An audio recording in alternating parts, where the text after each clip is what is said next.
This is the moment Bugatti may have beaten Matt Armstrong. Bugatti has finally done what many thought was impossible. They've built a car that even Matt Armstrong can't repair. His Veyron is sitting lifeless in the workshop. Bugatti won't help. Their customer line has gone silent. A recalled fuel pump control module comes with a staggering $4,500 price tag, and even then, it can only be installed by a Bugatti dealer.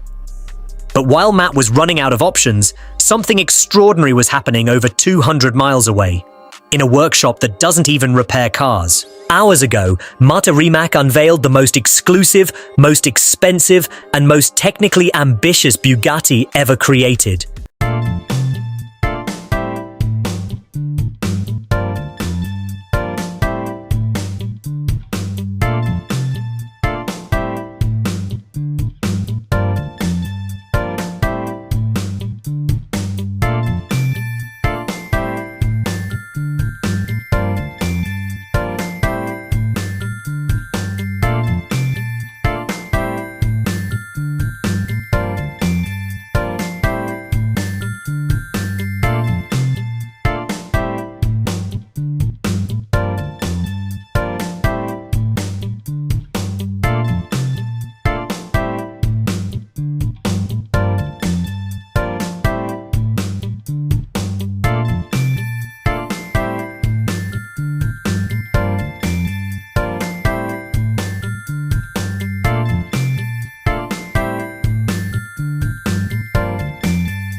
The Mistral Blanc Éternel. Just one will ever exist. One owner, one chance, and the timing couldn't be more interesting. Porsche had just walked away from Bugatti.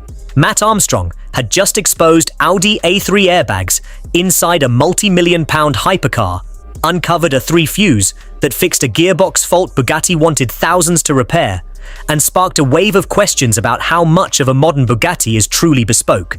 Mate Rimac didn't answer the criticism with a press conference. He answered it with a car unlike anything the world has ever seen. But is it a masterpiece, or the ultimate response to a growing controversy? Before we even look at the car, we need to understand the moment it arrived, because the timing wasn't random. Porsche had just sold its 45% stake, cutting ties with Bugatti during one of the most difficult periods for the brand's reputation. At the same time, Matt Armstrong was exposing repair costs that left enthusiasts questioning everything. He uncovered shared Volkswagen Group components inside a multi-million-pound Bugatti and even traced one major fault to a fuse costing just $3, while official repair costs were dramatically higher. As those videos spread across the internet, the conversation changed overnight. Owners and fans started asking the question Bugatti had never faced before. Are you paying for revolutionary engineering, or simply for the Bugatti badge? So how did Mate Rimac respond to all the questions? He didn't. No interviews, no public statements, no attempt to arc with Matt Armstrong or anyone else. Instead, Bugatti unveiled the Blanc Éternel.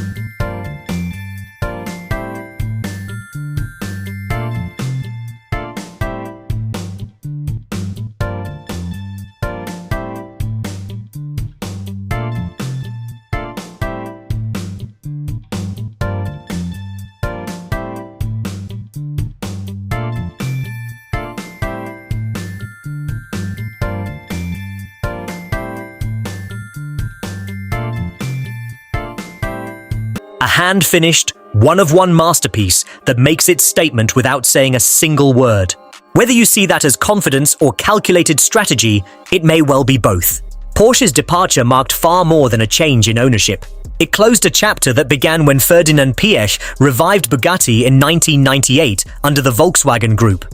For decades, Bugatti shared technology and components across the group, the very kind of shared engineering Matt Armstrong's rebuilds brought into public view. Now, under Mate Rimac and a new generation of investors, Bugatti enters a new era as an independent company.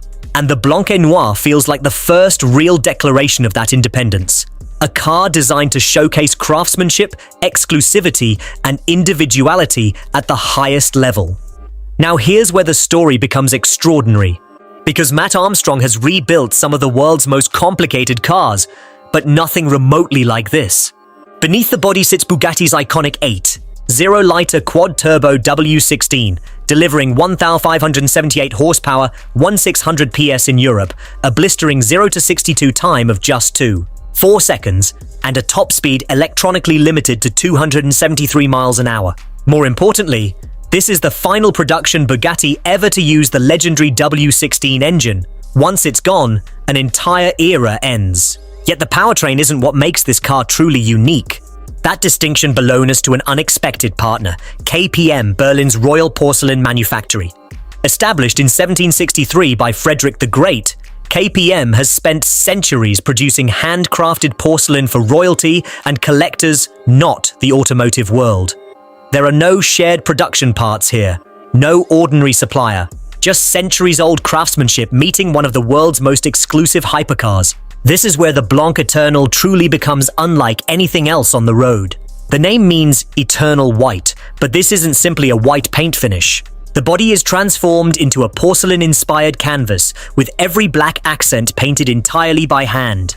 Each brushstroke is individually applied by master craftsmen. Nothing is printed, nothing is wrapped, nothing is rushed. Then you notice the extraordinary details. A porcelain badge on the rear wing, a porcelain fuel cap, a porcelain oil cap, porcelain inlays surrounding the engine. And perhaps the most remarkable feature of all, Bugatti's legendary dancing elephant mascot, handcrafted from porcelain by KPM artisans, using techniques dating back to the 18th century. Step inside, and the artistry continues. White leather surrounds the cabin, black accents echo the exterior design, while porcelain appears on the switchgear, gear selector, and speaker grills. Every interaction with this car is designed to feel less like operating a machine and more like handling a priceless work of art. Now we're getting to the part that changes everything, because the price of this car tells you exactly what Bugatti is trying to achieve. A standard Bugatti Mistral already starts at around $5 million. But when it comes to the Blanc Éternel, Bugatti isn't talking.